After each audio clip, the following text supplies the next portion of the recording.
Isa sa pinakamapanganib na peste ay ang pinakaayaw kong insekto, ang langaw. Kaya't kakaibang peligro ang dala ng paglusob ng libu-libong mga langaw. Humihingi na po kami ng paumanhin. Ang aming ipapalabas ay nakaririmarim. Kapabayaan at kawalan ng malasakit sa kapwa, yan ang tinuturong ugat ng pagdami ng langaw sa 4 na barangay ng Tarlac. Nauna na nagdeklara ng pakikidigma sa mga langaw ang lungsod ng Maynila.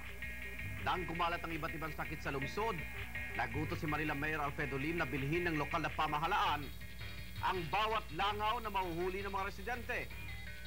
At hindi nga nagtagal, ang paghuli ng langaw ang naging libangan araw-araw ng mga Manilenyo. 3 taon na nakakaraan pagmula noon, ang dating matahimik na mga barangays ng Tarlac ay binubulabog ngayon ng pulutong na mga langaw. Halos sa araw-araw, walang ginawang maliliit na insektong ito kundi ang mangulit, mangulit at mangulit. Barangay Tarihi, Barangay Balibago 1, Barangay Balibago 2, at Barangay Aguso. Pinasok namin ang isa sa mga tahanan sa Balibago 1, ang tahanan ng mga manlutak. Pagpasok pa lang namin, ito na ang bumulaga sa aming mga mata. Palagi nang dumada, pag bulyaw mo ng bulyaw, hindi mawawalan ka ng gana sa pagkain. Paano naman yung dating kalusugan ng mga tao, may epektuhan naman, magkakasakit kung hindi naman maiwasan to. Halos lahat ng bahagi ng bahay ni Mang Robert ay may nakadapong langaw. Mula sa sahig hanggang sa kanilang pinagkainan. Langaw, langaw, at langaw. Ginagawa namin po, yun na lang electric pa ng pinapaan namin para medyo lumayo yung mga langaw. Kung bentilador ang pananggalang ni Mang Robert sa laksa-laksang mga langaw, iba naman ang style ni Aling Vivian Gana. Nakakulambo po.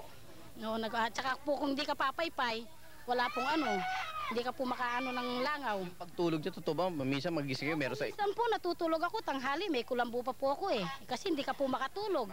Nangangati ka po pag dumapo sa katawan mo, makati That's right, kulambo ang solusyon.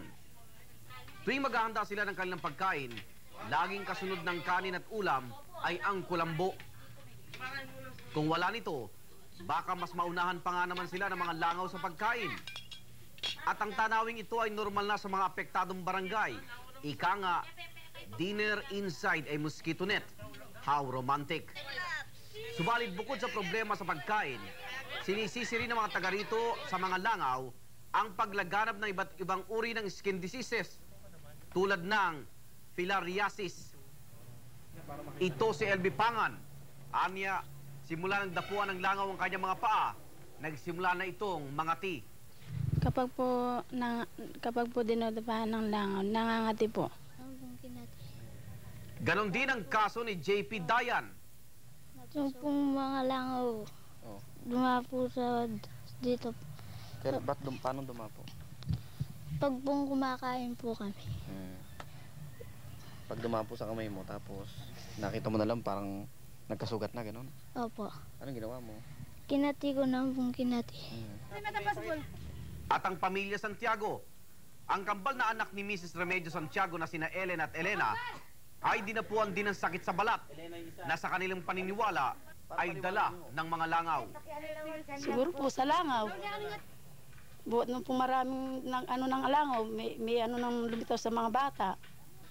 Ang ikinatatakot namin, yung langaw na, meron pa silang flea. Kaya ang flea siguro ang nagdudulot ng kati sa mga tao dahil ano ang purpose ng flea sa langaw? Kung mahulog yon, kung dugo ang sipsip sa langaw, sa tao din nakakapit yun. Bilang halimbawa, ipinakita sa amin ni Kagawad Manangkil ang mga nahuling langaw.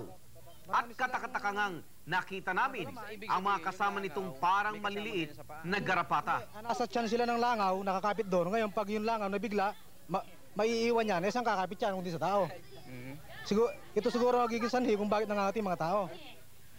Iisa lamang ang paniniwala ng mga residente rito na posibleng pagmula ng pesting mga langaw.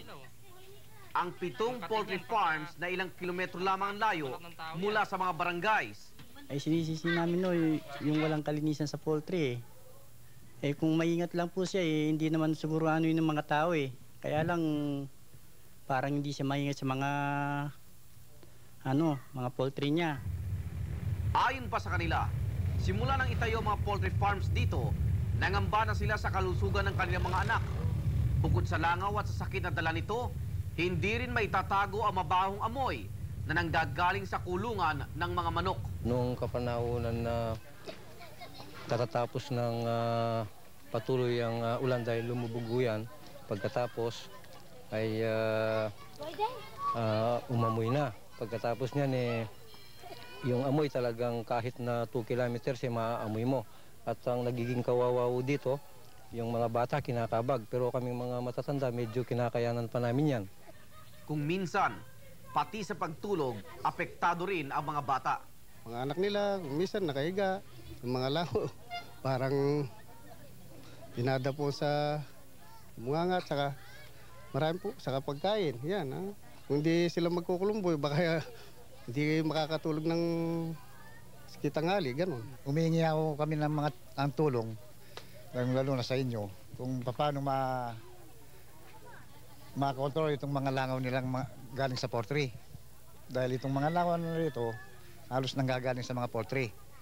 Ang diferensya po ng poultry, pag nag-harvest sila, aalis na yung langaw sa poultry, pupunta sa mga bahay-bahay.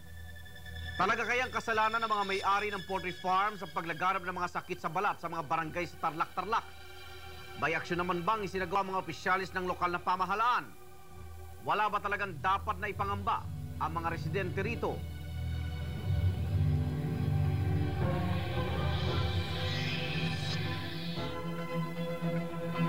Hindi pa po natin lulubayan ang isyong ito. Magbabalik po ang Brigada 7.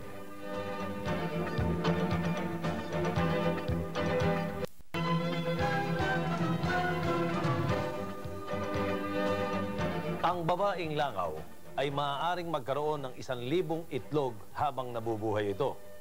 Ngunit ang kanilang buhay ay tumatagal lamang ng 1 buwan. Gayunpaman, sila ang isa sa pangunahing tagapagdala ng malaria at typhoid fever. Noong Agosto 26 ng taong ito, personal na lumiham ang barangay captain ng Balibago 1 na si Josefino Romero kay Tarlac Mayor Helasio Ace Manalang para isumbong ang nangyayaring man-made calamity sa kanyang nasasakupan.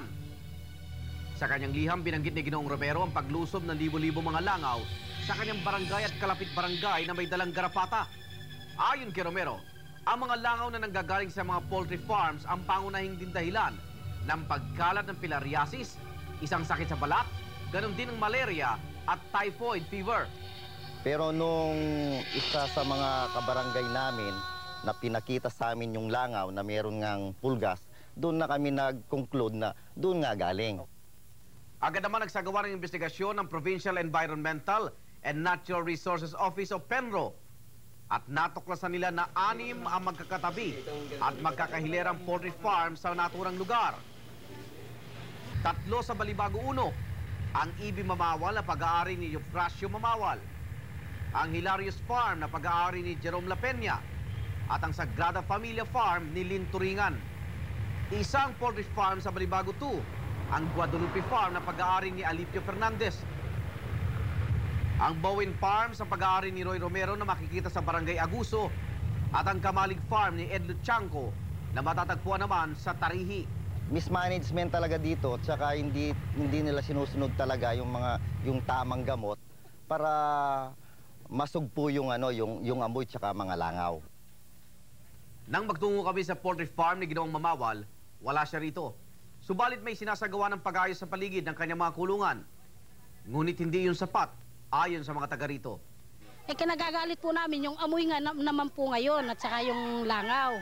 Kasi po nung 1 taon po, humingi po ako ng gamot dyan, konsiderasyon pa po ang binibigay niya sa amin. Sabi niya, konsiderasyon daw po. Parang nagpapalimos ka pa po sa gamot sa kanya Ipinaliwanag naman ni Wilfredo Obien, ang Provincial Environmental and Natural Resources Officer, na nagsimula ang lahat ng kaguluhan ng bumaha sa paligid ng mga poultry farms noong kasagsagan ng bagyong Ibyang. So, ang nangyari, tendency, nabaha yung ilalim ng mga poultries.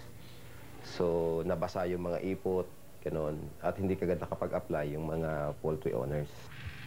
Sinamahan kami ni Ginong Obien sa poultry farm ni Jerome La Peña, nasasakop ng barangay Balibago 1. Agad na itinanggi nito na galing sa kanila mga langaw na nagiging pangunahing sanhi umano ng kumakalat na sakit sa balat sa mga residente ng barangay. Actually, ang sinasabi nila kasing nagiging problema daw sa sakit dito, gaya ng sabi ng aming barangay captain, ang mga langaw daw nagdadala ng nagiging sanhi daw ng malaria, ng typhoid at ng filariasis. Hindi nila alam na hindi naman langaw ang vectors ng mga sakit na to. Ang buhay ng isang langaw ay nahahati sa 4 na bahagi. Una ang itlog. Ang isang babaeng langaw ay nangingitlog na mula 1 hanggang 250 itlog. Malimit gawing puga ng mga langaw ang mga basang lupa, basurahan o kaya ibabaw ng mga dumi ng hayop. Susunod dito ang larva o maggot bago tumungo sa final growth at maging ganap na langaw ang pupa. Mahilig ang langaw sa masusukal na lugar sa dahilan dito sila kumukuha ng pagkain. Ngunit dahilan sa mga libo-libong balahibo na makikita sa kanilang mga paa, hindi may iwasan na makasama sa kanilang paglipad ang daan-daan ding bakterya at mikrobyo. At ang ilalim ng kulungan ng mga manok ay isa sa magandang pugad para sa mga langaw sa dahilang punong-puno ng kanilang dumi. Nanindigan pa rin sila Peña na malinis sa mga langaw na nanggagaling sa kanila sa dahilang hindi naman naapektuhan ang kanyang mga miyembro ng pamilya tulad ng kanyang 2 anak kung may dalamang sakit ang mga langaw. Bilang isa ring manggagamot, sinabi nila Peña na kaunting porsyento lamang sa dumi ang naibabahagi ng kanyang poultry farm. Hindi ba alam ng aming kapitan na ang filariasis is only caused by some snails? Ang malaria is only transmitted through Anopheles mosquito. At yung sinasabi nilang typhoid fever, nakukuha yan sa tubig, sa maduming tubig, Salmonella typhus. Eh paano dadalhin ng langaw yan sa mga tao naman? Maaring yung kati-kati, pwede pa sa dami ng langaw, talagang mairita yung balat mo eh. Pero palagay ko naman siguro, kung malinis naman ang paligid natin, at kung halimbawa magko-cooperate din yung mga ibang poultry owners, may iwasan naman yung problema yan sa langaw eh. Ipiniliwanag pa nila Peña na ang nakikita umanong garapata na kasama ng langaw ay tinatawag doon na apsang. Ngunit kung marunong lang umanong maglinis din sa paligid ng bahay-bahay ang mga residente ng barangay, posible sanang naiwasan din ang mga kumakalat na sakit sa balat. Actually, kung talagang halimbawa madumi, yung mga bata at saka yung mga nakakakos talaga yan. Siguro naman, hindi lang naman dito sa lugar namin, magpunta kayo sa mga rural areas na talagang kung minsan hindi naman masyadong malinis ang paligid. Normal lang sa mga bata yung makita nyo may mga sugat-sugat eh. Siguro, nasa ano na yun, nasa hygiene na ng pamilya yun. Ang problema namin dito, umabot na sa municipal government at ang sinabi ni Mayor sa amin, na mag-create siya ng task force na magmo-monitor sa mga poultry dito. Subalit sinabi naman ng Penro na bukod sa maling pamamahala sa mga poultry farms, ang isa rin sa malaking faktor na nakalala sa sitwasyon ay mga tinayong maliliit na piggeries ng mga residente. Bukod nga doon sa mga poultry, may mga poultries doon sa lugar na yon, meron ding mga piggeries, backyard piggeries. Normal naman dahil mga barangay ito eh. There are more than 7 piggeries doon sa lugar na yon. So itong mga piggeries din ito, kahit maliliit, nagko-contribute din doon sa mga pagdami ng langaw sa lugar na yon. Inagdag pa ni Obien na wala naman dapat ay pangamba mga residente sa paglipanan ng langaw sa dahilang nabawasan na mga ito. Sa tingin namin, kasi nga, nung pumunta nga kami together with yung medical team ng Municipal Health Office, wala naman kami nakikitang danger eh. Halos nakukontain na nga yung pagdami ng langaw. Nitong Setyembre 22, inilabas ng Penro ang resulta ng kanilang isinagawang investigasyon. Inirekomenda nila ang pagpataw ng kaparusahan laban sa Guadalupe at ganun din sa EB Mamawal Farms na napatunayang lumabag sa probisyon ng ECC o Environmental Compliance Certificate. Malinaw na ang 2 poultry farms ay nagkulang sa kanilang proper housekeeping o ganap na paglilinis sa paligid. Nag-create na kami rin ng mga multi-partite monitoring team. na kung saan kasama ang barangay captain, mga poultry owners, local government official, Department of Health, saka DNR para sa constant monitoring nung mga poultry farms na to, hindi lamang doon sa affected barangays but also the whole province na mismo ng Tarlac. Ngunit para sa mga residente dito, isang mas radical na action pa ang kanilang inaasahan mula sa kinaukulan, ang maipasarang ganap ang mga poultry farms na lumalabag. Ang po, mga langaw po nang gagaling sa poultry, lalo na po pag nag-harvest sila.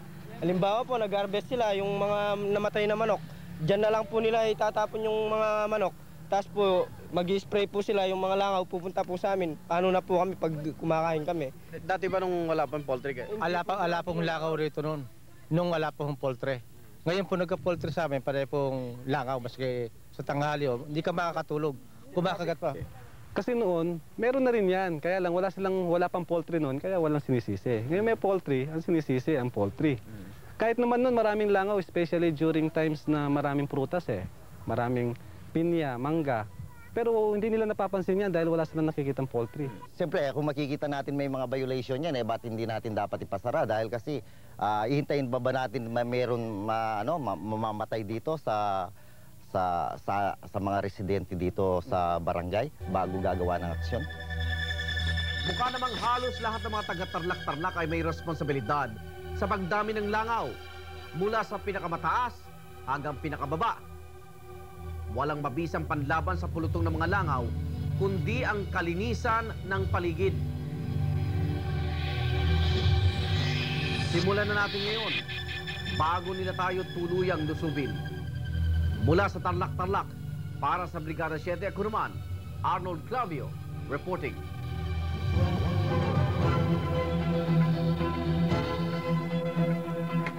Bombahin agad ng insecticide sa mga langaw na ito at isama nyo na rin yung mga magpapabaya pa uli.